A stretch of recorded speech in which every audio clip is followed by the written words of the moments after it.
అందరికీ నమస్కారం అండి.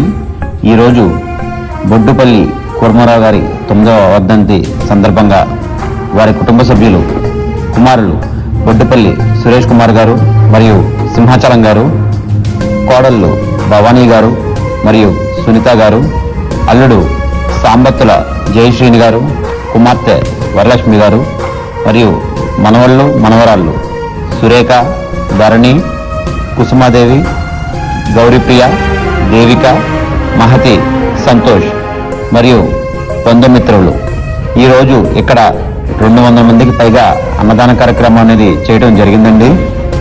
కూర్మారావు గారు, మీరు ఎక్కడున్నా మీ ఆత్మ శాంతి చేకూరాలని మా డిఎస్పి ట్రస్ట్ నుండి మేమందరం మనస్ఫూర్తిగా కోరుకుంటున్నామండి.